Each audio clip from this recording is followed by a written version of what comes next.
What's going on, everyone? It's Rich Haywood here from Bacon Ice Cream Productions and Team RTFC, welcoming you to yet another episode of Good Times with Retro Rich. So today, we're going to be talking about the Amico All Access that happened on October 25th. So that was just a couple days ago, according to the posting of this video anyway.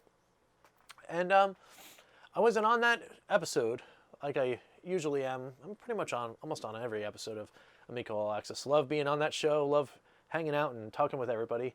But I was a little under the weather this past weekend and even beyond a little. Something just got me, and I had to take the knee and get better. But I'm kind of on the mend, and we're just pushing through. So anyway, hopefully we'll be on the upcoming episodes of Amico All Access real soon. But there were two topics that happened on this past Amico All Access that were kind of cool. One was the topic of physical media and the Amico, which is, of course, one of those anomalous mysteries, because, of course, Tommy hasn't really shown us what's going on with the physical media, and with good reason.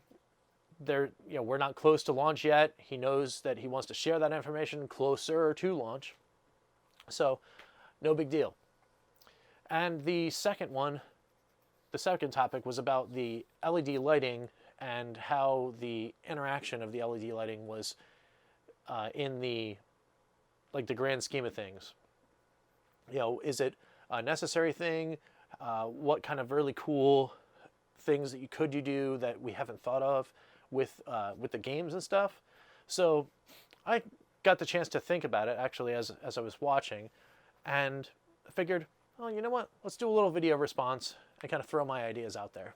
And I'll try to make it short because, well, of course, if you guys saw the last video on the 1010 series, kind of blew that one away. It was a doozy talking about all the edutainment stuff. But hey, well, you get me talking about edutainment, and I could just go off. I just go, because it's kind of what I do. But anyway. So let's go to the physical media and talk about that real quick. So my idea about the physical media is more of a business kind of thing than anything. So how Tommy in the other 1010 video, or was it the big presentation? I think it might actually have been the bigger presentation, the one in the summer, the August 5th presentation, where he talked about all the different business relationships.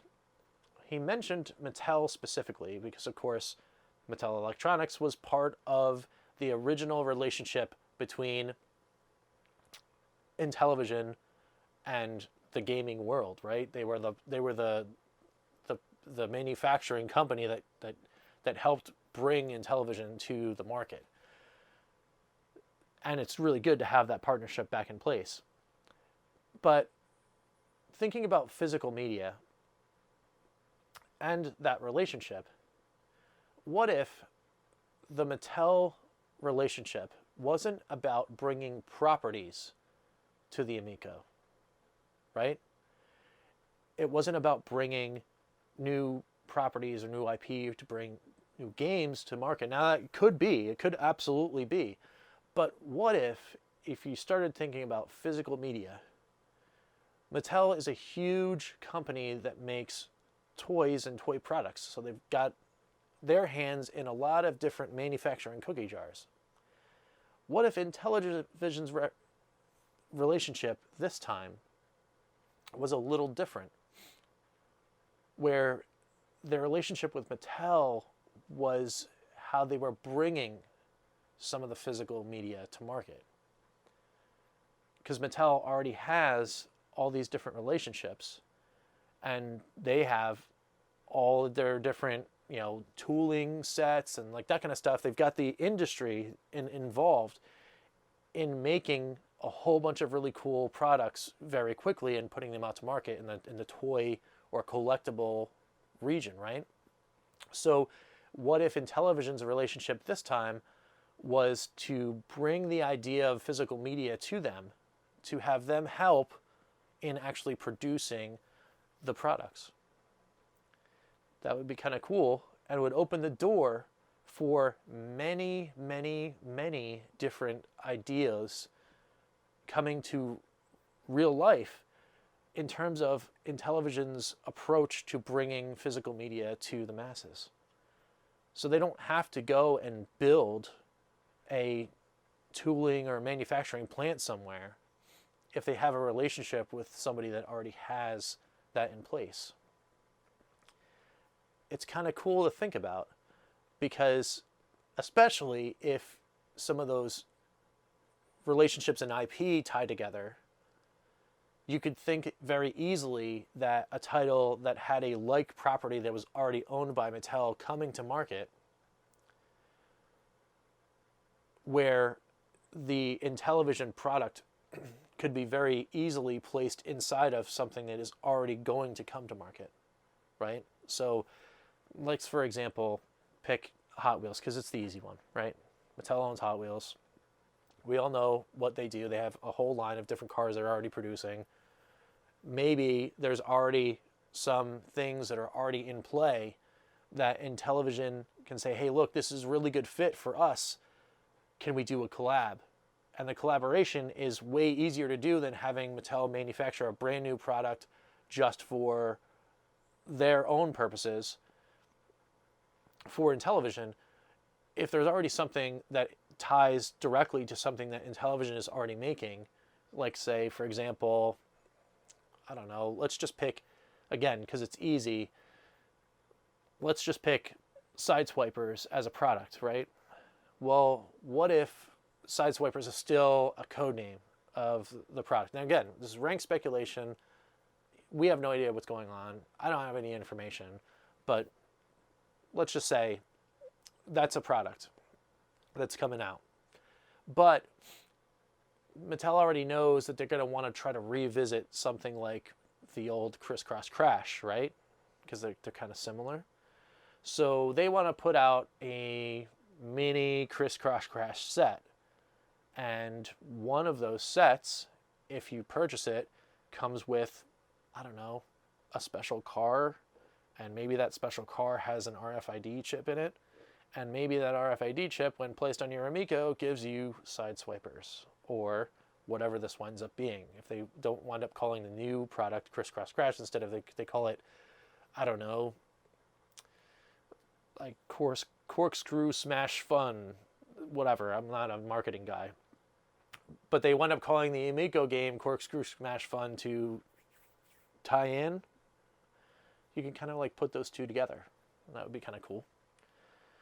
But because of the relationship, again, Mattel already has the manufacturing arm in place. So making that deal come through is something that could be easy.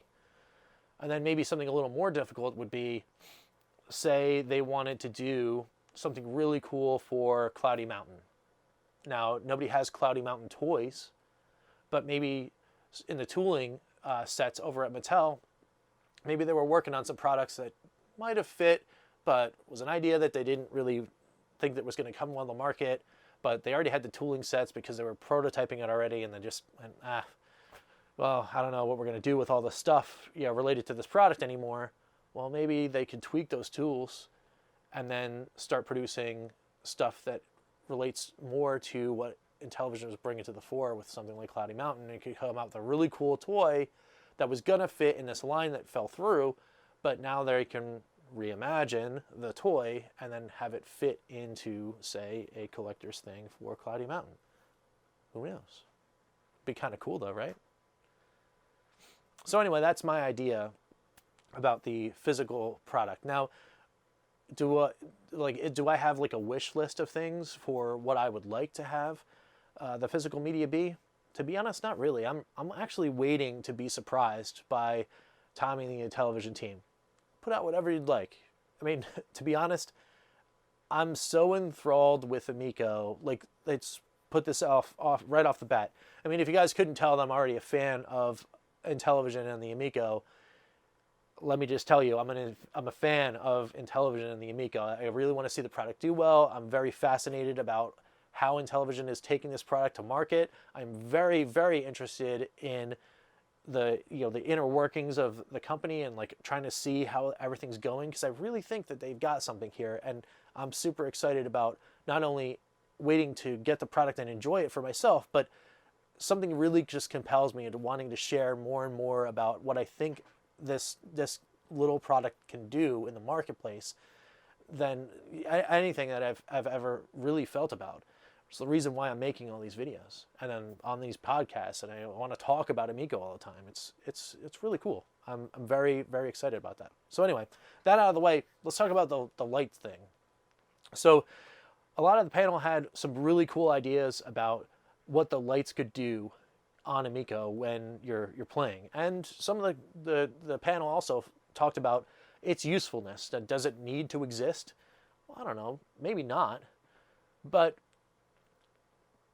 their ideas were really cool. They got the cool thing about kind of like it's like the Need for Speed idea, where things could like blink red and white or red and blue. They've got there's the cool ideas about the USB port, where they could have the LED strings of LED lights, so you can go around your room and then like light up the whole room. That would be kind of cool. So throwing my hat in the ring, and because it's October, what about this kind of thing?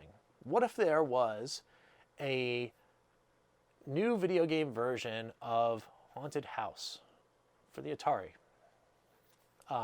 brought and Amico-fied on the Intellivision Amico?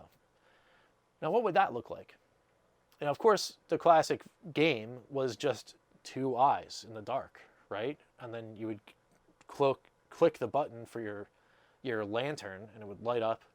And you'd go through, and it was kind of like, it's digitally spooky, I guess. Most recently, actually, was playing it on the Evercade. It was part of the Atari Collection 2 cart. I don't know. Maybe it's one of the Atari Collection cards, of course. But it's a cool little game. And it would be really awesome to reimagine. I know that Chris, the Atari Creep, would probably agree with me here. But wouldn't it be cool if the game, once you turned it on Amico, said, hey, feel free to play this game any way you'd like. It's pretty awesome. We hope you like it. But if you want a really cool experience, turn off your lights.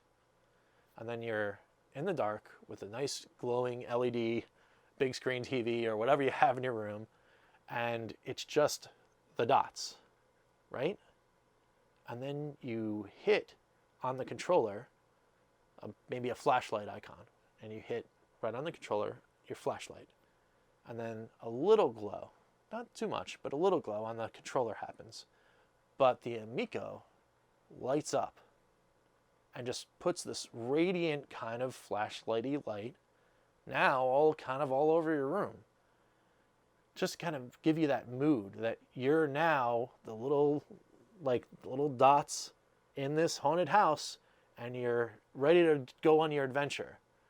And then you start moving, and as you're moving around, you got the wind blowing effects and all sorts of cool audio things happening.